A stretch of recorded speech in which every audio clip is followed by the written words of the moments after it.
بسم اللہ الرحمن الرحیم. پروگرام دا رپورٹر میں صابر شاکر اور چودھری غلام حسین صاحب کی طرف سے السلام علیکم. ناظرین، آج ہم مہمان ہیں کسی اور کے، اور وہ معزز ہستی ہیں جناب وزیر اعظم پاکستان عمران خان صاحب. آج ہم وزیر اعظم ہاؤس میں موجود ہیں اور ان کی بڑی کیا کہنا چاہیے، بہت ہم مشکور ہیں کہ انہوں نے ہمیں وقت دیا، اور کوشش کریں گے ہم تمام سوالوں کے جواب ملیں، اور وہ سوالوں کے جواب بھی لیں جو آپ نے ہمیں میسیجز کیے ہیں، کیونکہ آپ کو معلوم تھا کہ ہم آ رہے ہیں وزیر اعظم کا انٹرویو کرنے ہیں. لے مین کے سوالات بھی پوچھیں گے، باقی بھی پوچھیں گے. خان صاحب، کوئی باؤنسر بھی آئیں گے، کچھ فل ٹاس بھی آئیں گی، کوئی گوگلی بھی آئیں گی. تو سر یہ بتائیے گا کہ 2.5 سال تقریباً ہونے کو ہیں، تو آپ کے لیے اپوزیشن اچھی تھی یا پھر حکومت میں رہ کے آپ اچھا فیل کر رہے ہیں؟ اچھا کہاں کھیلے آپ؟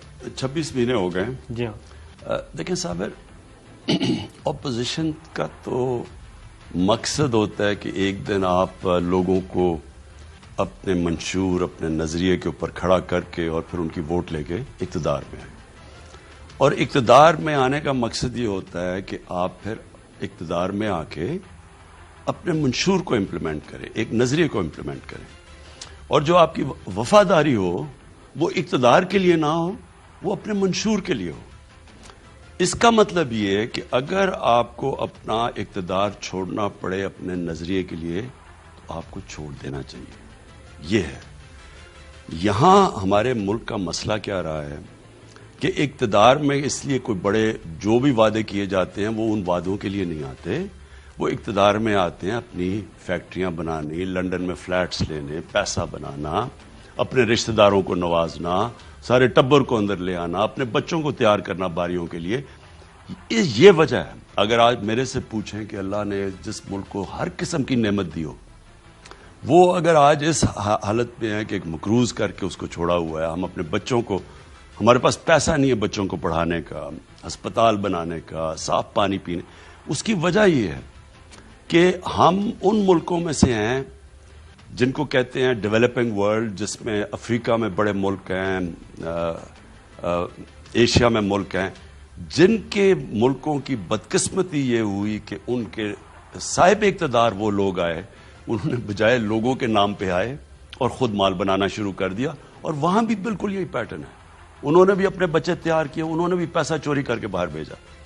تو ہمارا یہ چیلنج ہے کہ ہم اب وہ جو ملک ایک مقروض کیا ہوا تھا اور مقروض کر کے چھوڑ کے گئے اور ادارے تباہ کر کے گئے، اب چیلنج یہ ہے کہ اس ملک کو اٹھا کے اصلاح کر کے اس کا پورا جو پوٹینشیل ہے، جو اللہ نے اس کو نعمتیں بخشی ہوئی ہیں، اس کو چینج کر کے وہ ملک بنائیں جو بجائے لوگوں سے قرضے مانگے، بجائے لوگوں سے امداد مانگے، وہ دوسرے ملکوں کو امداد دے اور قرضے دے. تو آپ نے ان 26 ماہ میں کتنا اچیو کیا ہے؟ آپ نے ایک نعرہ لگایا تھا ریاست مدینہ کا، تو اپوزیشن والے سوال کرتے ہیں کہ وہ جناب ریاست مدینہ کدھر ہے؟ تو آپ نے کتنا اچیو کیا اپنا منشور کو؟ دیکھیں، ریاست مدینہ، پہلے ہم کلیئر ہو جائیں کہ ریاست مدینہ میں ہمارے نبی صلی اللہ علیہ وسلم جو دنیا کی تاریخ کے سب سے بڑے لیڈر، کبھی نہ ایسا آ سکتا ہے نہ کبھی آیا ہے. تو انہوں نے کیا تھا؟ انہوں نے سب سے پہلے چیز یہ کی تھی کہ انہوں نے اہمیت دی تھی اپنے عام آدمی کو. یعنی انہوں نے کمزور طبقے کو، غریبوں کو، بیواؤں کو، معذوروں کو، بوڑھوں کو، پینشنز بھی مدینہ کی ریاست میں بنی تھی پہلی دفعہ دنیا میں. تو انہوں نے ساری ریاست کا مقصد ہی بنا دیا یہ کہ اس کی پرائرٹی ہے کہ اپنے کمزور طبقے کے اوپر اٹھائے. اور جو بھی جب ریاست کے پاس پیسہ آنا شروع ہوا تو وہ پیسے سے انہوں نے اپنے محلات نہیں بنائے، انہوں نے مے فیئر میں بڑے بڑے اربوں روپے کے پراپرٹیز نہیں لی، انہوں نے وہ سارا پیسہ لگا دیا نیچے لوگوں کو اٹھانے کے لیے. یہ تھا مدینہ کا ماڈل. اور دوسری چیز مدینہ کے ماڈل میں تھی رول آف لا، قانون کی بالادستی. جو سب سے امپورٹنٹ چیز یہ تھی کہ انہوں نے یہ کہا کہ میری اگر بیٹی بھی چوری کرے گی تو اس کو وہی سزا ملے گی جو عام کسی شہری کو ملے گی. اس کو کہتے ہیں قانون کی بالادستی، رول آف لا. یہ ہے بیسکلی مدینہ کی ریاست کے اصول. یہاں جنگ کیا ہو رہی ہے؟ یہاں ایک طرف تو ہم کوشش کر رہے ہیں کہ ایک مقروض ملک پناہ گاہ بنائے، جو لوگ بیچارے مزدور دیہڑی کے لیے باہر سے آتے ہیں، ایک ایک روپیہ بچاتے ہیں تاکہ اپنے گھر والوں کو بھیج سکیں، ان کے لیے پناہ گاہ بنا دیں، ان کو کھانا بھی ملے، وہ رہیں بھی عزت سے رہیں، اور وہ جو بھی دیہڑی کمائیں وہ سارا ان کا پیسہ بچے بجائے کرائے پہ جائے یا کھانے پینے پہ، وہ جائے اپنے گھر والوں کو دینے کے لیے۔ تو یہ پناہ گاہ ہم سارے جگہ انشاءاللہ بناتے جا رہے ہیں اور کوالٹی کی بنا رہے ہیں۔ دوسری چیز ہم نے کیا کہ ہیلتھ کارڈ لے کے آئے ہیں۔ یہ جو ہیلتھ کارڈ ہے یہ سب سے زیادہ ایک عام آدمی کے لیے چیز ہے، ہیلتھ انشورنس۔ اس کے پاس کارڈ ہو کہ اس کے پاس وہ اس کے خاندان کو کسی کو کوئی بیماری ہوتی ہے تو وہ ہیلتھ کارڈ میں جائے کسی بھی گورنمنٹ کے ہسپتال میں اور اس کا علاج ہو جائے۔ یہ پہلی دفعہ پاکستان میں کہ پختونخوا نے تو فیصلہ کیا، سارے شہروں کو وہ دینے لگے ہیں۔ پنجاب میں اب میں جا رہا ہوں انشاءاللہ بدھ کو، میں میٹنگ کر رہا ہوں ان سے، میں پنجاب میں بھی کہنے لگا ہوں کہ پہلے تو سارا جو پنجاب کا غریب طبقہ ہے اس کو ہیلتھ کارڈ ملنے چاہیے، پھر آہستہ آہستہ اوپر آئیں، سفید پوش کو لے کے آئیں۔ لیکن ایک انسان کے پاس جو سب سے مشکل وقت ہے گھر میں ہوتا ہے جب لوگ بیمار ہوتے ہیں، اس کے پاس جس کی وجہ سے شوکت خانم بنا تھا، کینسر کے مریض کو دیکھا، بیچارہ سارا دن دیہڑی کرتا تھا اپنے بھائی کا دھیان رکھنے کے لیے۔ تب میں نے سوچا کہ ہمیں اتنی تکلیف ہے تو ادھر کیا گزرا، تو وہ شوکت خانم کے پیچھے تھا، یہی ہیلتھ کارڈ کے پیچھے۔ یہ ہمارا دوسرا بہت بڑی چیز ہے، اور انشاءاللہ جو اب یہ ہم لے کے آ رہے ہیں، یہ مجھے بڑا فخر ہے کہ پہلی دفعہ ہم غریب لوگوں کے لیے، تنخواہ دار لوگوں کے لیے گھر بنا رہے ہیں۔ یعنی ہم، اور وہ کیسے بنا رہے ہیں؟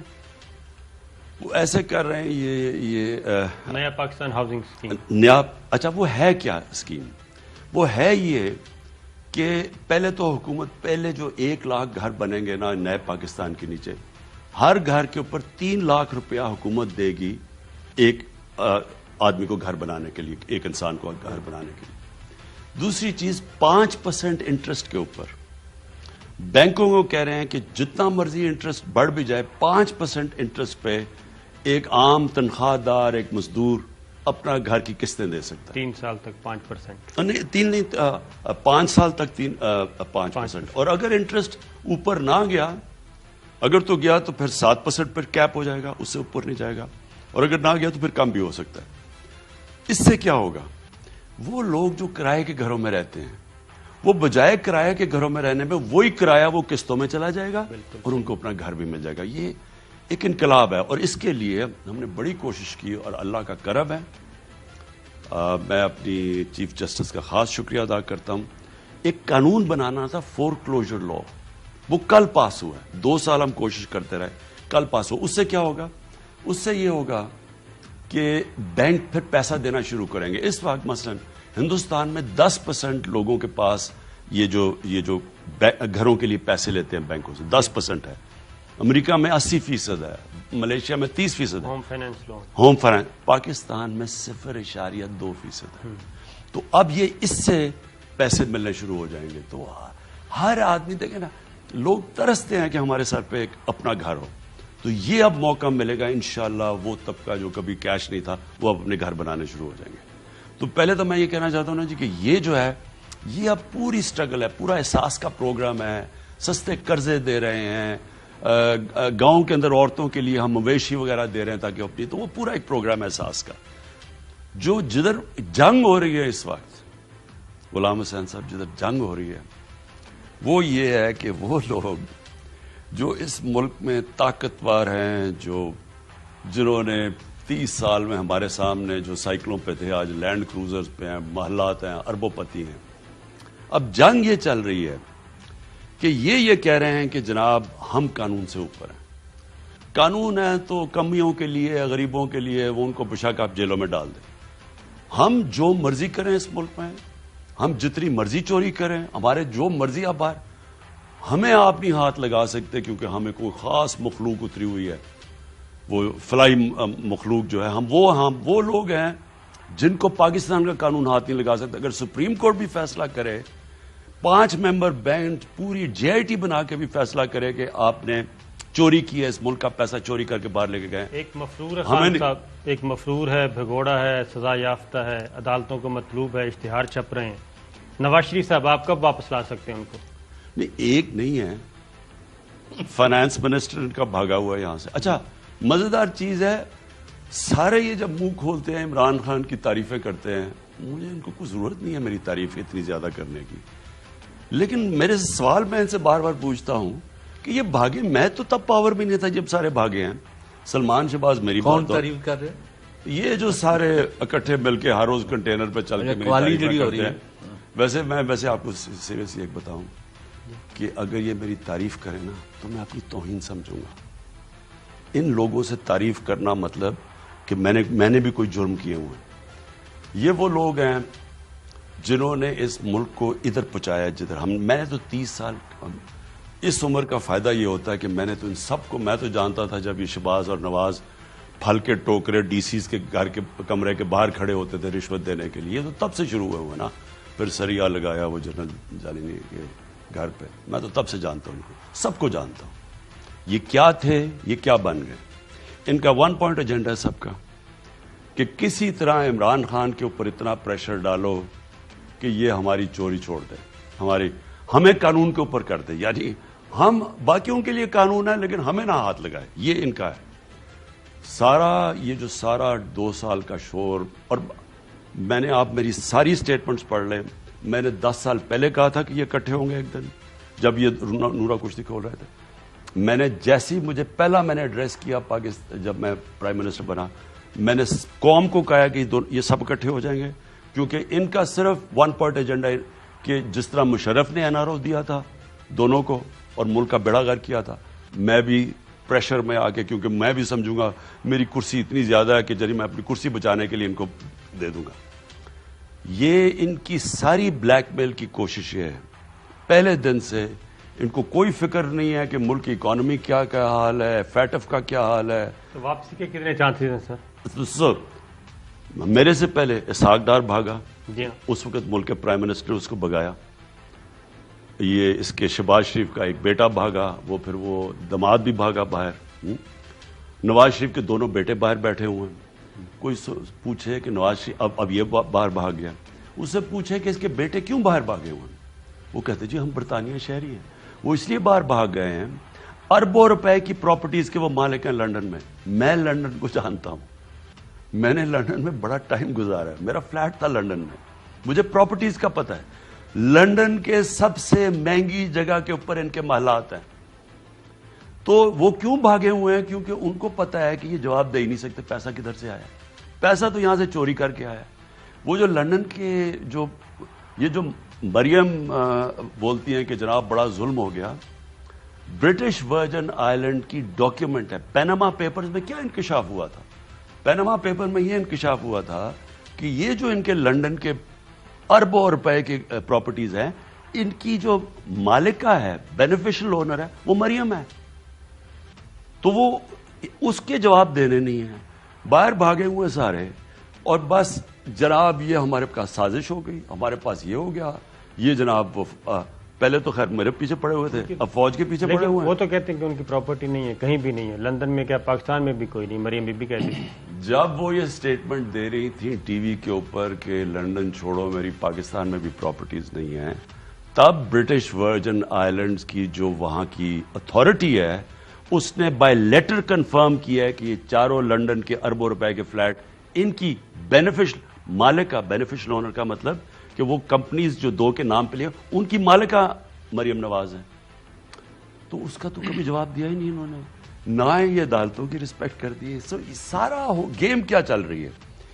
گیم یہ چل رہی ہے کہ اتنا زیادہ پریشر عمران خان پہ ڈالو. انہیں نہیں پتا کہ عمران خان نے ساری زندگی ایک ہی چیز سیکھی ہے، پریشر لینے کی، اور وہ پریشر میں نہیں آنے لگا. اب وہ پریشر انہوں نے ڈائیورٹ کر دیا پاکستانی فوج کی طرف. وہ یہ کہتے ہیں کہ جناب ہمارا عمران خان صاحب سے تو کوئی مقابلہ ہی نہیں ہے، نہ ہی ہم بات کریں گے، نہ ہی عمران خان صاحب ہمارا ہدف ہیں. اور انہوں نے سارا رخ موڑ دیا ہے army chief general Qamar Javed Bajwa کی طرف اور DGISI لیفٹیننٹ جنرل فیض حمید کی طرف.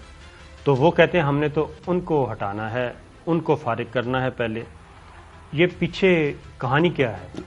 پہلے تو جی یہ جھوٹ بول رہے ہیں. پہلے تو انہوں نے جس دن میں نے حلف لیا اور میں نے اسمبلی میں تقریر کی، اس دن سے انہوں نے میرے پیچھے نا تقریر کرنے دی، شور مچایا، تب سے یہ مجھے بلیک میل کرنے کی کوشش کر رہے ہیں۔ پھر یہ سمجھتے تھے کہ اکانومی بیٹھ جائے گی، پاکستانی اکانومی یہ جو چھوڑ کے گئے ہیں، ہمارے پاس تو پیسے نہیں تھے، جو انہوں نے قرضوں کی قسطیں لی ہوئی تھی، جو انہوں نے باہر سے تیل کی ہم نے پیسے دینے تھے، ہمارے پاس تو پیسے نہیں تھے۔ یہ سمجھ رہے تھے کہ پاکستانی اکانومی ڈیفالٹ کرے گی، ڈیفالٹ کا مطلب کہ ہم اپنے پیسے نہیں دے سکیں گے۔ وہ جس دن ہم نے ڈیفالٹ کرنا تھا، روپیہ اگر آج 160 پہ 62 پہ ہے، وہ روپے نے پہنچ جانا تھا 200-250 پہ۔ جب روپے نے 200-250 پہ ڈالر پہ پہنچ جانا تھا تو اکانومی نے بیٹھ جانا تھا، تو عمران خان نے چلے جانا تھا۔ تو پہلے تو انہوں نے یہ امید لگا لی، پھر وہ کووڈ آئی۔ کووڈ سے پہلے شہباز شریف صاحب اسی لیے آئے تھے شاید؟ کووڈ نہیں، جب کووڈ آئی تو وہ بھاگا آیا، نہیں تو اس نے آنا نہیں تھا، کیونکہ اس کے پاس شہباز شریف کے اوپر تو وہ مٹیریل مل گیا کہ وہ بچ ہی نہیں سکتا کسی طرح، وہ تو ڈاکیومنٹری ایویڈنس مل گئی ہے۔ پہلے ہم سمجھ رہے تھے کہ 9 ارب روپیہ صرف ہے، اب 23 ارب روپیہ، یعنی 2300 کروڑ روپیہ نکلا ہے، جو اس نے صرف 2 شوگر ملز کے اوپر، ابھی باقی کمپنیز میں نہیں نکلا، اس پہ اتنا نکلا ہے کہ انہوں نے جو لوگوں کے ملازموں کے نام پہ 2300 کروڑ روپیہ انہوں نے لیا، اور وہ ڈاکیومنٹ ہے تو وہ اس لیے آیا، اس نے سمجھا کہ اب تو پاکستان گیا۔ کووڈ میں جو دنیا میں حال ہو رہا تھا، ہمارے پاس ہسپتال تو انہوں نے آپ کا جو گلا کا بھی علاج جا کے لنڈن میں کرواتے تھے، انہوں نے پاکستان میں تو ہیلتھ سسٹم بنا ہی نہیں تھا، تو انہوں نے کہا پہلے تو لوگ اتنے مریں گے اس کے اوپر سے تو تب بیٹھ جائیں گے، پھر لاک ڈاؤن کی وجہ سے اکانومی بیٹھ جائے گی تب، تو وہ بھاگا واپس آ گیا۔ شہباز شریف کا اندازہ غلط ثابت ہوا، مس کیلکولیٹ کیا اس نے، یا پھر وہ کسی امید پہ آیا تھا کہ اس کو کوئی یہاں پہ آگے سنبھال لے گا؟ دیکھیں نا، ان کی گیم کیا ہے۔ پہلے عمران خان پہ کوشش کی، یہ سارے جو وقت تھے انہوں نے کوشش کی اس کے اوپر۔ انہوں نے جو آخری کوشش کی میرے سے مجھے یعنی این آر او لینے کی، وہ تھا جب انہوں نے فیٹف کا جب آیا تو انہوں نے کہا کہ اب فیٹف کے اوپر تو یہ اس نے گھٹنے ٹیک دینے ہیں، کیونکہ اگر فیٹف میں ہمیں بلیک لسٹ میں ڈال دیتے ہیں، اگر ہم وہ قانون نہ لیجسلیشن نہ پاس کرتے تو بلیک لسٹ میں، بلیک لسٹ کا مطلب پاکستان پہ سینکشنز کا مطلب اکانومی بیٹھ گئی۔ تو انہوں نے سوچا کہ اس کو استعمال کریں گے، اس کو بلیک میل کرنے کے لیے۔ جب وہ نہیں ہوا اور لیجسلیشن گزر گئی، آپ نے نوٹس کیا باپ بیٹی بالکل چپ بیٹھے تھے تب تک، کیونکہ یہ امید لگا کے بیٹھے ہوتے تھے گھٹنے ٹیک۔ جب وہ نہیں ہوا تب سے یہ دونوں باہر نکلے ہیں اپنی بلوں سے۔ وہ ادھر سے وہ جو ہم سمجھ رہے تھے کہ پتہ نہیں زندہ 1 دن رہتا ہے 2 دن رہتا ہے، وہ ایک دم نظر آیا کہ اس کو تو کچھ ہوا ہی نہیں، وہ ادھر سے شروع ہو گیا، ادھر سے بیٹی شروع ہو گئی۔ اور اب ان کا مقصد کیا ہے؟ ان کو پتا ہے میں نے تو ان کو این آر او نہیں دینی، اب یہ سارا پریشر پاکستانی فوج پہ اور پاکستان کی عدلیہ کے اوپر سارا پریشر ڈال رہے ہیں کسی طرح۔ اب ان کو اتنا پریشر ڈالیں کہ وہ اب عمران خان کو کہیں کہ این آر او دے دو۔ D G I S P R نے، چوہدری صاحب اس کے بعد آپ تیار رہیں، D G I S P R نے باقاعدہ طور پہ بتا بھی دیا کہ زبیر صاحب، جو کہ آپ کی کابینہ میں اہم وزیر ہیں، اسد عمر صاحب ان کے بھائی ہیں، زبیر صاحب جو ہیں وہ باقاعدہ طور پہ ملاقاتیں کرتے رہے۔ 2 ملاقاتیں انہوں نے رپورٹ کی، 1 اگست کے آخری ہفتے میں، ایک 7 ستمبر کو مذاکرات ناکام ہو گئے، اور جو کچھ یہ مانگنے گئے تھے آرمی چیف سے وہ ان کو نہیں ملا۔ انہوں نے کہا کہ سیاسی معاملات آپ جائیں گورنمنٹ سے بات کریں، اور عدالتی قانونی معاملات آپ عدالتوں میں جا کے اپنے مقدمات کا فیس کریں۔ اس کے بعد پھر یہ پی ڈی ایم بھی بن گیا اور اے پی سی بھی ہو گئی، اور اس کے بعد 16 اکتوبر کو چیلنج بھی کر دیا نواز شریف صاحب نے۔ پھر 18 اکتوبر کو کراچی ہوا، کراچی میں آپ نے دیکھا کہ وہاں پہ ایک اہم ترین آدمی کو اغوا کر لیا گیا اور اس کے بعد اور سندھ گورنمنٹ کہتی ہے کہ ہمیں تو پتہ ہی نہیں کہ وہاں پہ ہو کیا رہا تھا۔ تو یہ ساری چیزیں ہو رہی تھیں، تو آپ اس بارے میں آپ کیا کہیں گے کہ یہ اغوا اتنے بڑے بڑے ہو رہے ہیں، تو وزیر اعظم بالکل لا علم ہیں، اور وزیر اعلیٰ سندھ کو بھی نہیں پتا، کسی کو بھی نہیں پتا؟ پہلے تو یہ جو سارا ڈرامہ ہوا، اچھا پہلے مجھے نہیں سمجھ آتی کہ میری پارٹی کے بھی لوگ گھبرا جاتے ہیں۔ وہ جو جلسہ ہو گیا، انہیں جو جلسے میں نے کہا جلسہ کیا، ایک پولیٹیکل گورنمنٹ، ہمیں کیا فرق پڑتا ہے کوئی پروٹیسٹ کرتا ہے؟ میرے سے زیادہ پاکستان میں کس نے بڑے جلسے کیے؟ میں چیلنج کرتا ہوں، کوئی مجھے بتا دے کہ جس نے اتنے بڑے جلسے، تو جلسہ ایک پروٹیسٹ ہوتا ہے، ایک ڈیموکریٹک گورنمنٹ ہے، کر سکتی ہے۔ پہلے تو میرے کئی لوگ